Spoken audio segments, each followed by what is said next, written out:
I would like to first of all, tell you in a nutshell what this talk is about.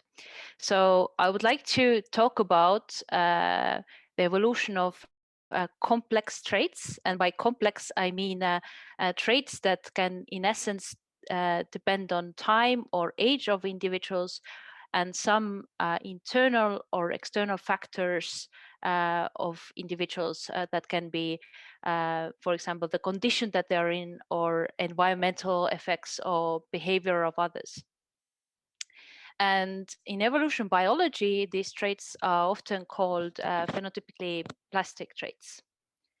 And the type of questions that we hope that this framework is able to um, provide useful ways to mathematically study different evolution questions are hopefully varied. And here I would like to kind of go through some kind of more specific examples of the type of questions that one can use this approach with. So, for example, individuals can vary a lot, or different organisms in the evolutionary tree can vary a lot in the way that they are aging. And even some organisms like hydras are thought to be possibly immortal. And how evolution shapes the patterns of aging depends on allocation strategies of somatic maintenance over their life course. And so one of the questions would be to how evolution shapes these allocation strategies. Another interesting example is the morphological shapes or developmental trajectories of different types of organisms. So, for example, here we have in the middle, we have an example of barnacle eggs that change their size according to the velocity of the water that the barnacle is in. And this type of extreme phenotypic plasticity of morphology is quite rare, but overall question of how development and morphological shapes change over time is one of the questions that this framework could answer.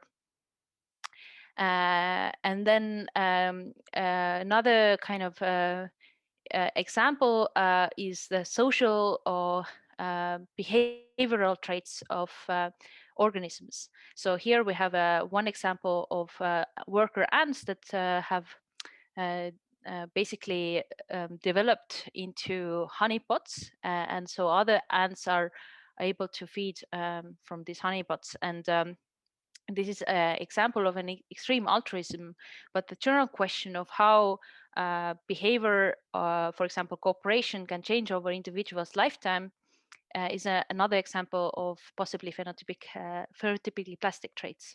While these examples are quite extreme, any traits in essence can be thought of as phenotypically plastic, because most traits in essence can change over time, or individuals' internal or external condition. But these are just examples that are biologically more kind of inspiring to kind of give the notion of what the extent of this phenotypically plastic traits enables us to study. Now, first, I would like to go through some basic principles of how to describe evolutionary evolution of traits. And more specifically, it's a useful way to think of gradual evolution of traits. And one reason why it is useful, because it allows many useful simplifications to be made.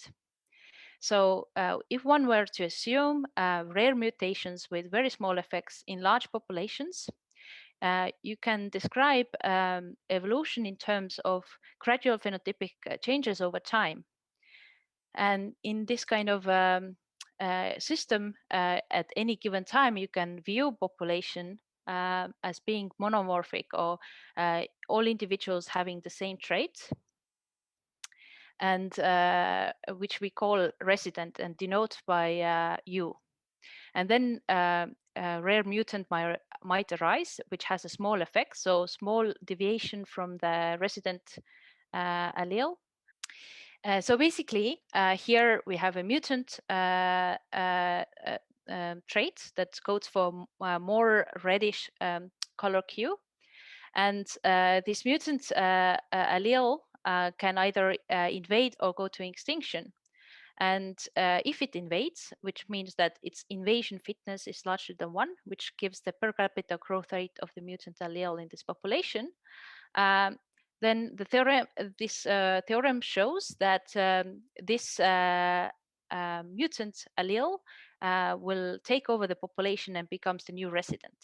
And this is invasion implies substitution principle, which has been shown in a very general case to hold whenever the mutations have small effect. But this principle basically tells you that if this process goes on and on many times, then you might end up with this trait substitution sequence. And then this allows us to eventually end up in what are called locally uninvadable strategies and phenotypes. And these are of great interest to evolutionary biologists because these uninvadable, locally uninvadable traits help us to understand the adaptation of different traits. And what local uninvadability really means is that when you have a trait that is locally uninvadable, then traits that code for mutants that code for similar phenotypes cannot invade in this population. And to give this formalization a more mathematical form, it is useful to introduce the notion of selection gradient. And selection gradient, which is here denoted by S, gives for any resident population the direction of selection. And it is given in terms of the derivative of the fitness function with respect to mutant traits of invasion fitness, sorry. And this selection gradient is useful because it gives the first order condition for local uninvadability. So when the selection gradient vanishes for interior traits in the trait space, it tells you that you have it gives you a necessary condition for local uninvadability. And it is a very useful tool to describe as a first step analysis adaptations. Now, in order to study this invasion fitness, one has to take into account population structure. In the most simplest case, when population has no structure, which is called well-mixed population, which means that in a large infinite population, individuals can interact with any other individual. And in this type of population, it is quite easy to describe invasion fitness because it's actually equal to individual fitness of a mutant carrier. And this situation is quite simple because mutant individuals are not likely to meet other mutant individuals when rare. And then in this kind of situation, the first order condition for local uninvadability takes a very simple form. However, in biology or in reality, most individuals actually do not live in well-mixed populations, and usually you have always some kind of population structure there. So individuals might live in family groups. There might be physical restrictions to movement. So individuals in general always live in some kind of populations that have some kind of population structure, and it makes much more complicated to analyze this type of systems. The most easiest way to analyze these systems is to think of a toy model which incorporates the least amount of population structure that one can imagine.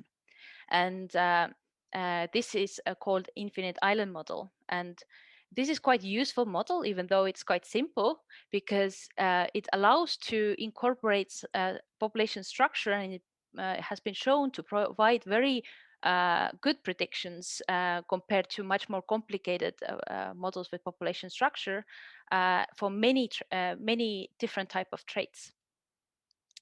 And the useful thing about this model is that you can express individual fitness, which is always important in evolution biology to have some easy expression for individual fitness, because it's kind of the main currency in describing this type of systems.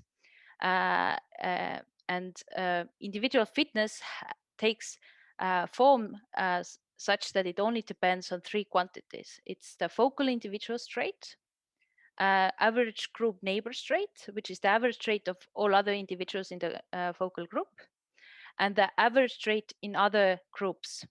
And it's important to emphasize that this is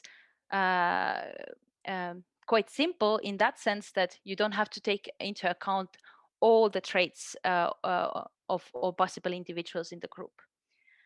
Now, one of the major results in evolution biology is to show that the selection gradient in this type of models, where we have some form of population structure, is that you can express them in terms of Hamilton's rule. So here we present this Hamilton's rule for infinite Einord model. And this Hamilton's rule is expression for selection gradient in terms of three quantities. So you have some two quantities that basically give you fitness effects or fitness effects on the focal individual, and relatedness. And I will now explain what these terms are.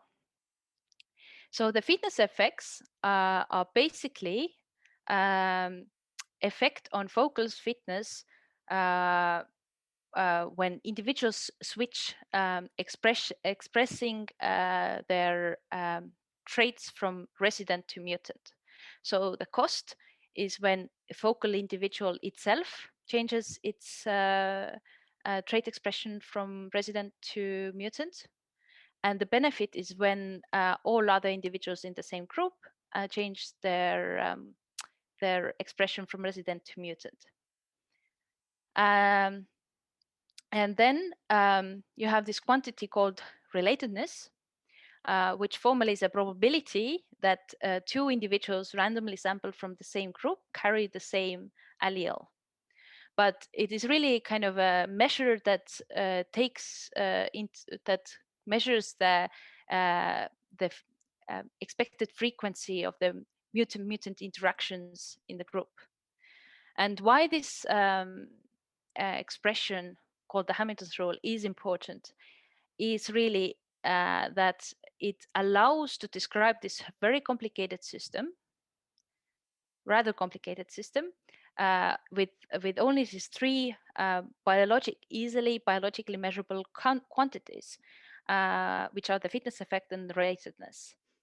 And otherwise, if we would not decompose the selection in this way, we would have to keep track of allele frequencies of a very large system, and it would make studying different types of biological questions very complicated. So the Hamilton's rule initially was derived to study evolution of altruism, which in 1960s didn't have any mathematical basis at the time in evolutionary biology. And in this way, sometimes Hamilton's rule is thought to be like an equation for altruism to evolve, because it essentially says that traits for altruism can evolve when the benefits weighed by relatedness is larger than the cost. And at the time, Bill Hamilton aimed to describe altruistic behavior, such as why meerkats risk their lives to look out for predators while risking their own lives.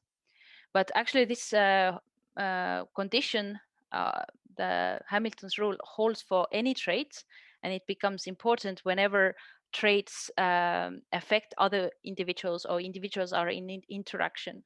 So it basically describes evolution of all or most traits one can imagine. And this way, this why it's important is that it's really a fundamental quantity and result in evolution biology. And it's important to bear this in mind while I move to talk about evolution of plastic, phenotypically plastic traits. Now, so let's now talk about this evolution of plastic traits. And initially, it would be useful to introduce some basic concepts. So phenotypically plastic traits can be viewed basically as a function value trait. And here, M and U, the mutant and resident traits, are actually functions over some domain large T. You can think of this as organism's lifetime, the trait expression over organism's lifetime. And here we still assume gradual evolution because the mutant trait differs from the resident only by a small amount. So the deviation, keep in mind, is actually a function. And it's to the direction of eta, weight by a small scalar eta. Oh, sorry, epsilon.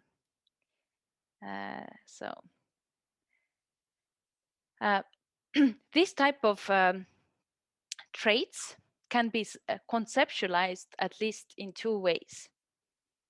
And so while you can go and measure trait expression, and the trait expression can change over time, the trait expression actually, or the trait expression rule, which we here denote by D, can actually depend on other variables besides time.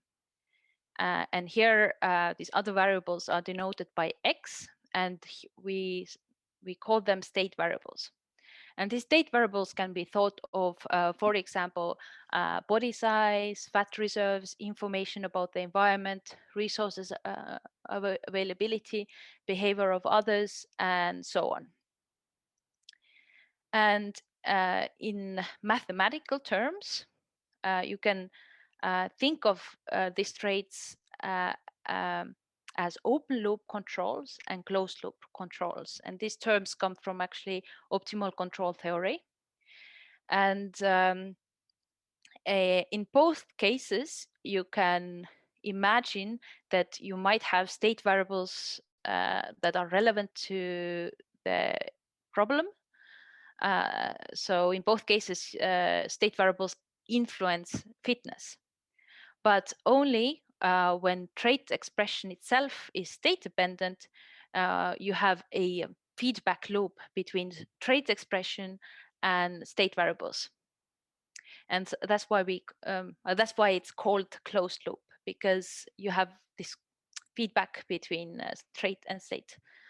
And more visually, you can look at or think of this like this, is that you have some kind of trait expression that changes over individual's age.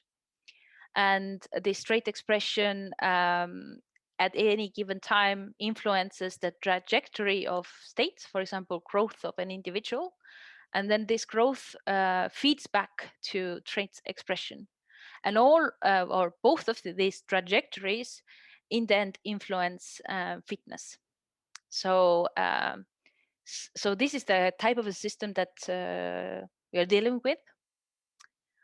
And in evolution biology, this type of problems have been studied a long time. More specifically, in life history theory, age-dependent traits have been extensively studied. This is because many life history traits, such as the life history traits, are really traits that are, for example, allocation strategies to different functional forms. For example, um, amount of allocation of resources into reproduction, maintenance, um, and so forth. And many developmental trajectories, therefore, can be imagined to be time dependent or age dependent. And there are also other traits that can be viewed as time dependent, like bird migration strategies and so on. State-dependent traits have also been extensively studied, but especially in behavioral ecology, to study behaviors that somehow depend on some kind of state variable, so cooperation or foraging, which can depend on, for example, the amount of resources out there. But many physiological functions as well, for example, immune response profiles, can be thought of depending on organism state. And then we talked about this example of barnacle eggs, and other individuals have also evolved to change their morphology according to the environment they're in, and reaction norms. But here again, it's important to keep in mind that these are alternative way of thinking about fundamentally the same type of problems. So it is you can think of life history traits as well that are state dependent. So it's really up to the type of biological question one wants to answer or ask. um, uh, then one should consider which type of modeling approach to use. Our aim was to understand how these two approaches differ from each other. When do they provide same results, same predictions, and when do they not? Because this is not entirely clear. And so let's now focus on how to formalize this type of problems. So here I have presented for fitness function, assuming well-mixed populations, which are monomorphic. So everybody has the same trait. And the fitness, without a great loss of generality, can be expressed as an integral from 0 to TF, uh, uh, for example, individual's lifetime. And note that TF can actually approach to infinity as well. And this is useful for example, when you want to study aging or when you don't know when exactly individuals are going to die. And so you have this function F, which is the increase of fitness at certain time t. And you have this function phi, which is it's called the scrap value, and it means that it's the residual fitness you get at the end of this time period when you're in a certain state, which is useful when you're studying, for example, micro behaviors like foraging throughout the certain season, and then you know what type of fitness individuals will acquire by end of the time period that you're looking at. And this fitness function is subject to state constraints. So state constraints are given, or state dynamics is given by some function g, which we know. And this function depends on the state, it depends on the control or trait and state variables. And the initial condition is fixed here. So here so what you don't know are u and x, and if you have fixed u, you can also calculate x from it. So what you're really looking for is the control or the trait trajectory. Now I have written this fitness function for infinite Eineld model. And this can be straightforwardly written. Only difference here is that I have introduced these vectors, which is bold U, which collects the trajectories of focal individual, average neighbor, and average individual, respectively. And the similar notation has been also done for state. And the state dynamics is given by vector G, which is the same function, but with different arguments for each of the type of individual we are looking at. So, so basically we can formalize this problem now for infinite island model. And one result that we showed was that you can express the selection gradient in a similar type of form or same form as the Hamilton rule. Only difference now in this Hamilton rule, which is the colorful equation here, is that you have this etas in the index. And so reason why we have this etas in the index is that the cost and benefits are a little bit have a little bit more complex meaning. So they are not ordinary derivatives, but they are what called Gateau derivatives. But the biological meaning is really the same, that the cost is effect on fitness when the focal switches from resident to mutant, but now it switches the whole trajectory. And the benefit is that all other individuals in the same group switch from mutant to resident. But again, the fitness, its effect on fitness of the whole trajectory here. And this gives us the same invasion implies substitution results that I showed earlier, but now it also is shown to hold for function value traits. And a little bit intuition about these Gateau derivatives. So they are not very special.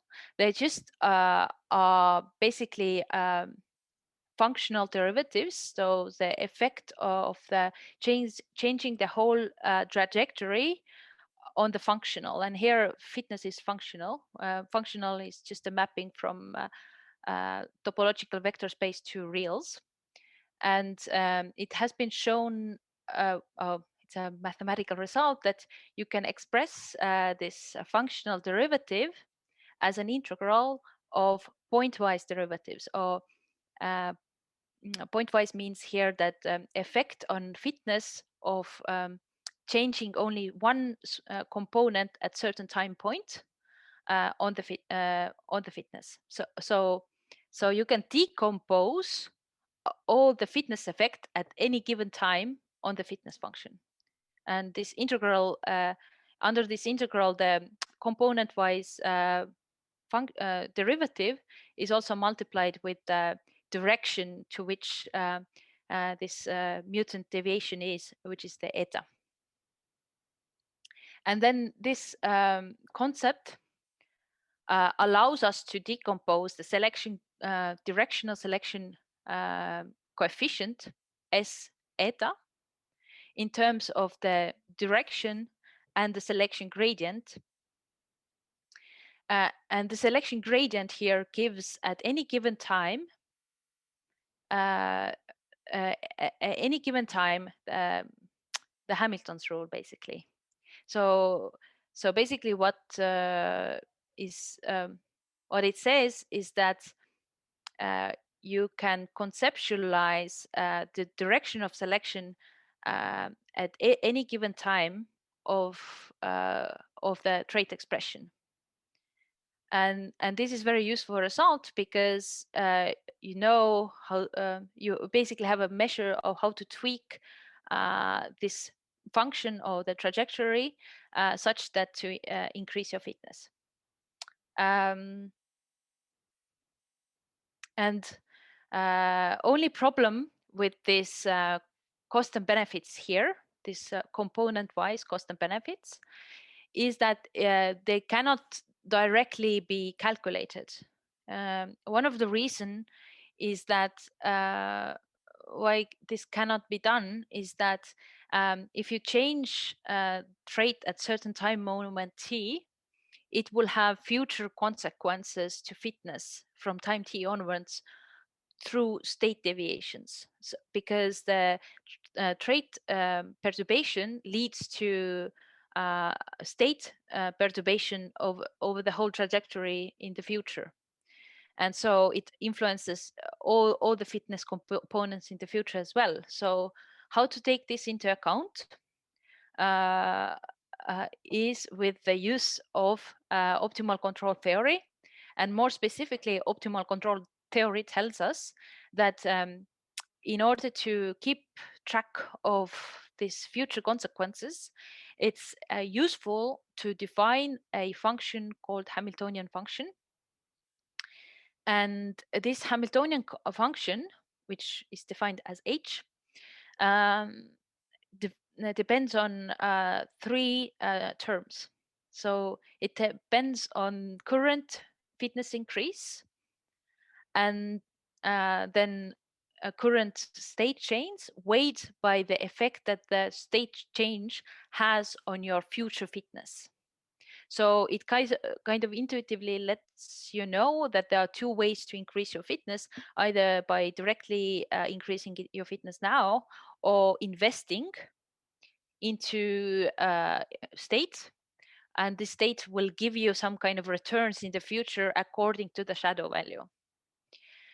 So the shadow value the term comes from economics, and it really kind of intuitively gives you the fitness returns from future of increasing uh, your states by a small amount. And here, lambda is a vector actually of all representative individuals. If they change their state, how does it affect your fitness?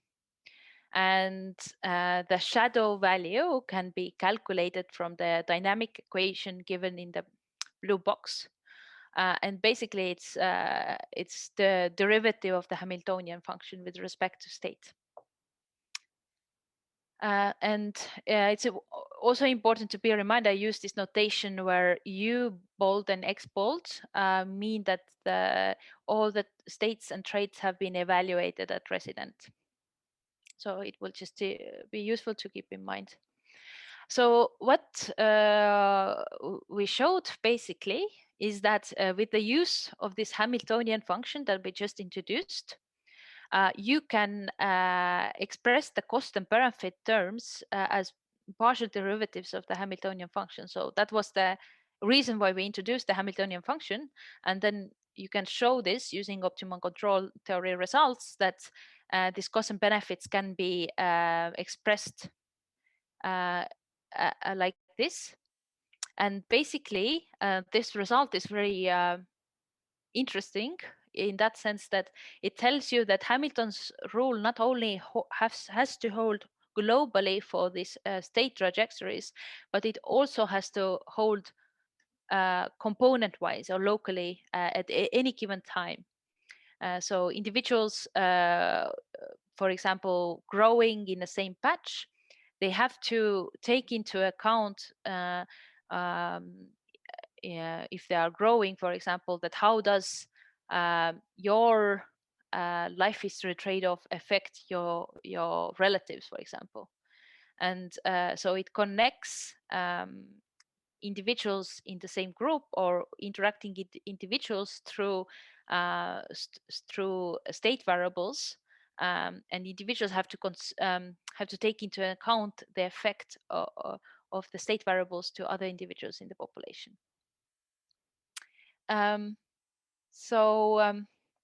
One important concept to better understand the shadow value, and also to move more closely in describing local uninvadability, or the first order condition for it at least, is the notion of neutral reproductive value function. This is denoted by V, and this neutral reproductive value function is basically a contribution to fitness from time t onwards. And its definition is quite straightforward from the fitness function. So it's just the residual fitness from t onwards. And this dynamic equation for the neutral reproductive value is actually given by Hamiltonian. And so minus sign here means that we are calculating the reproductive value actually backwards from time. And it tells you that the reproductive value grows backwards in time at the rate of the Hamiltonian. And it kind of gives you the notion of fitness increase in terms of the Hamiltonian is just the other direction than the reproductive value increases in time backwards in time. I don't know if that makes any sense, but it's an alternative way to view fitness increase, basically. And the shadow value is actually a derivative of the reproductive value with respect to state changes. So basically, shadow values give you how the marginal change in state influences your future reproduction or future reproductive value. And one important thing to keep in mind here, that this reproductive value is what we call the neutral reproductive value, because it is evaluated at the resident population. And this simplification is important aspect to keep in mind, because it for people familiar with optimal control theory, this approach is a little bit different from classical optimal control theory, in a sense that here we are focusing on kind of the reproductive or the value function evaluated at the resident. And so now we have all the elements to describe first order condition for local uninvadability for this type of traits, these phenotypically plastic traits. And so recall the selection gradient, which has the form of the Hamilton's rule in terms of derivatives of the Hamiltonian functions. And the first order condition for local uninvadability is that the selection gradient has to vanish for all t points, for all time points for interior strategies. And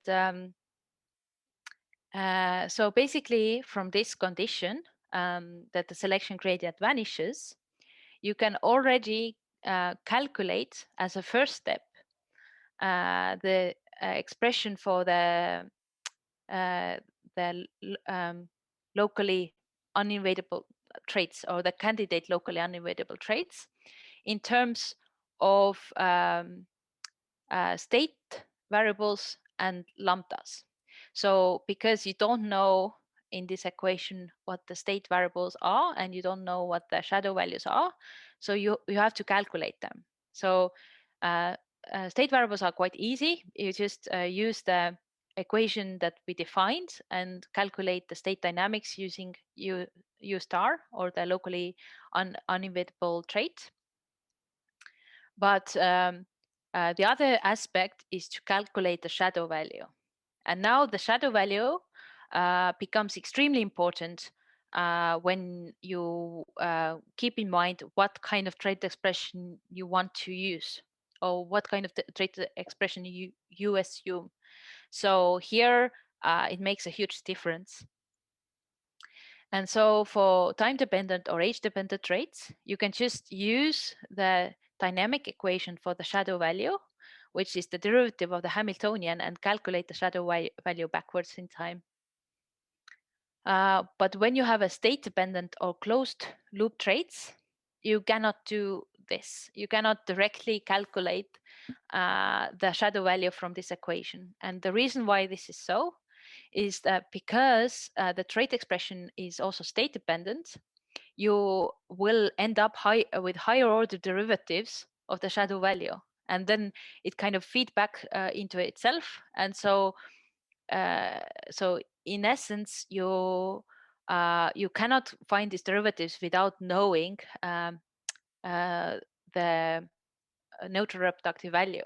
And so you have to, in the end, calculate the neutral reproductive value from the dynamic equation of neutral reproductive value.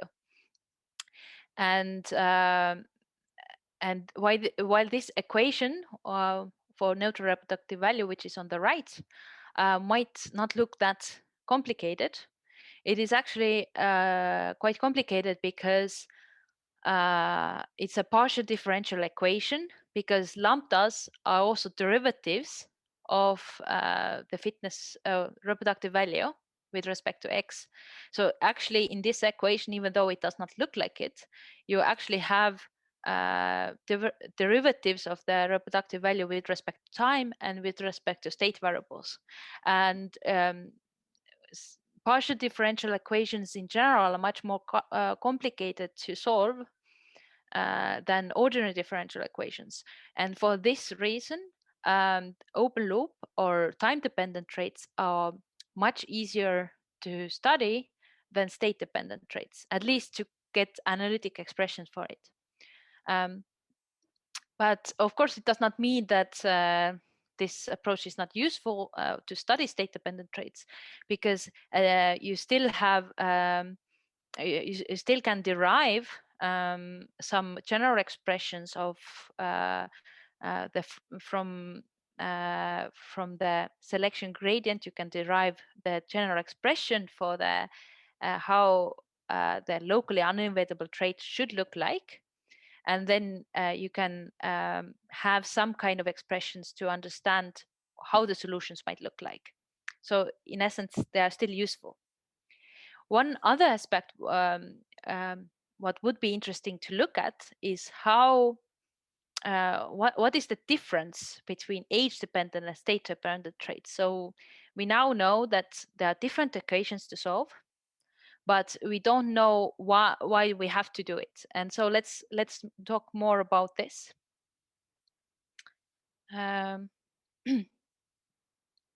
So one reason why it's why open loop and closed loop traits differ from each other is that the dynamics of shadow values are way more complicated. And as I said before, you end up with high order derivatives of the shadow value with respect to x in the dynamic equation of the shadow value. But it's still interesting to study the general properties of the dynamic equation of the shadow value. And this is because you can quantify how the changes of state variables affect the future fitness of yourself. And so here we have depicted state dynamics for the first element of the shadow value, which is the shadow value of focal individual state change. And it depends on two quantities. So how the state changes affect your future fitness directly through changes of the straight trajectory. And then it has a second component, which is called the feedback effect of state change.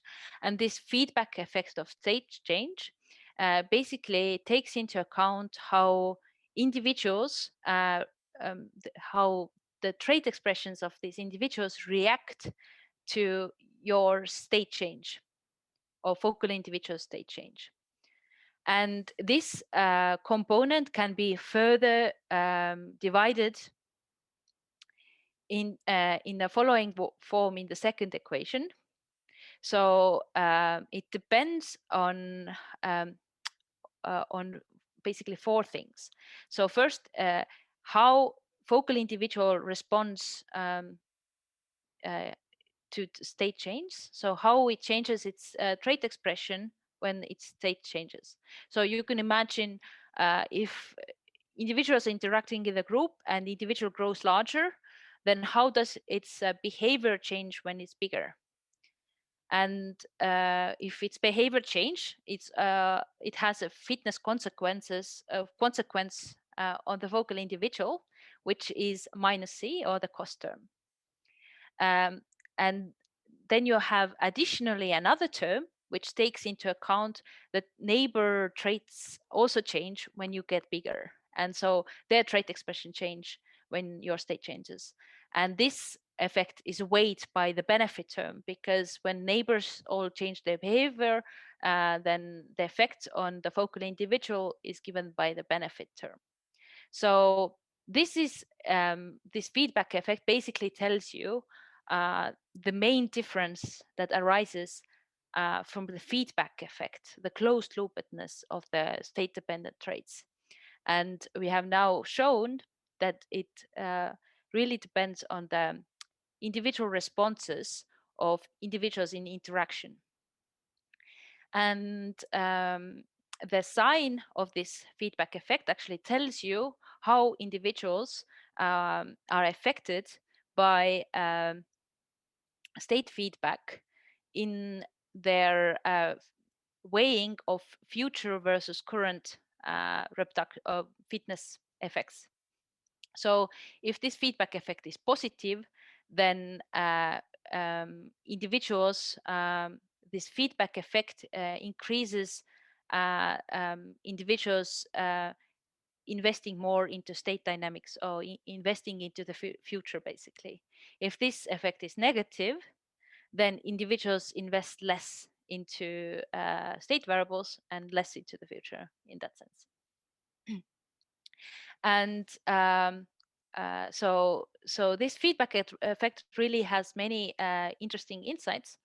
And one last insight it has is that when it is zero, then there is no difference in open and closed loop traits, or age dependent and state dependent conceptualizations of traits. And this is very important, because it allows to then model much more simple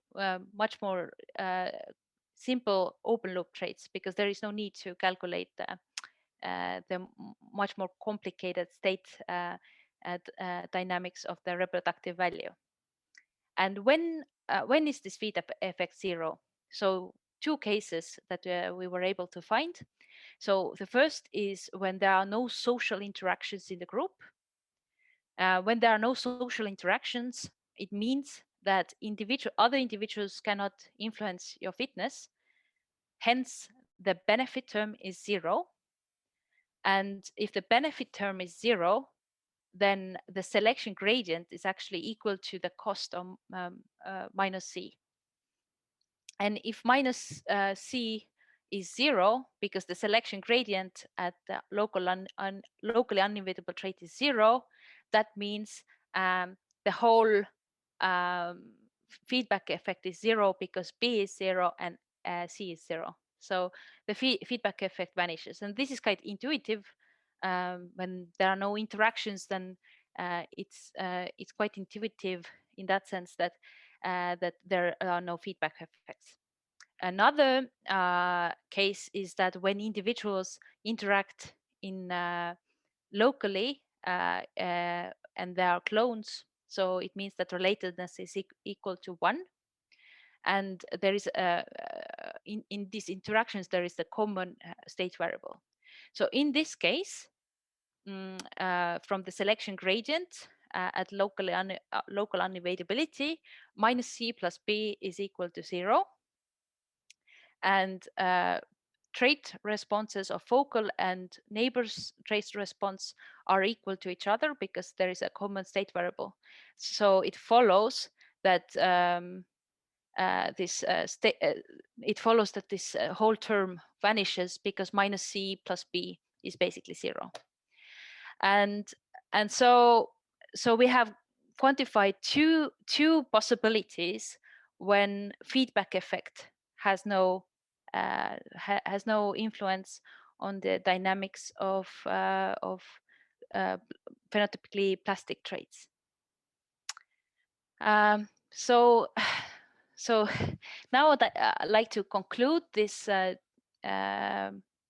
results basically that I have presented.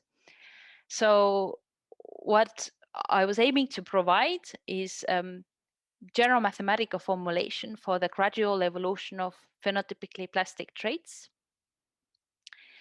Then I emphasized the importance of Hamilton's rule and in understanding local uninvadability, especially to understand adaptation.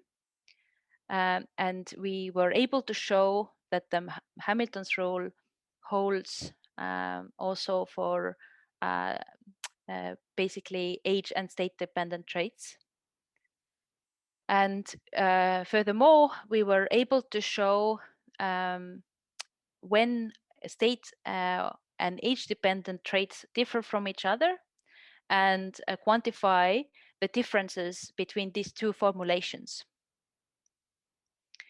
And another insight that our analysis provides is that you can quantify how life history trade-offs and social behavior can interact at the same time to influence the evolution of these phenotypically plastic traits.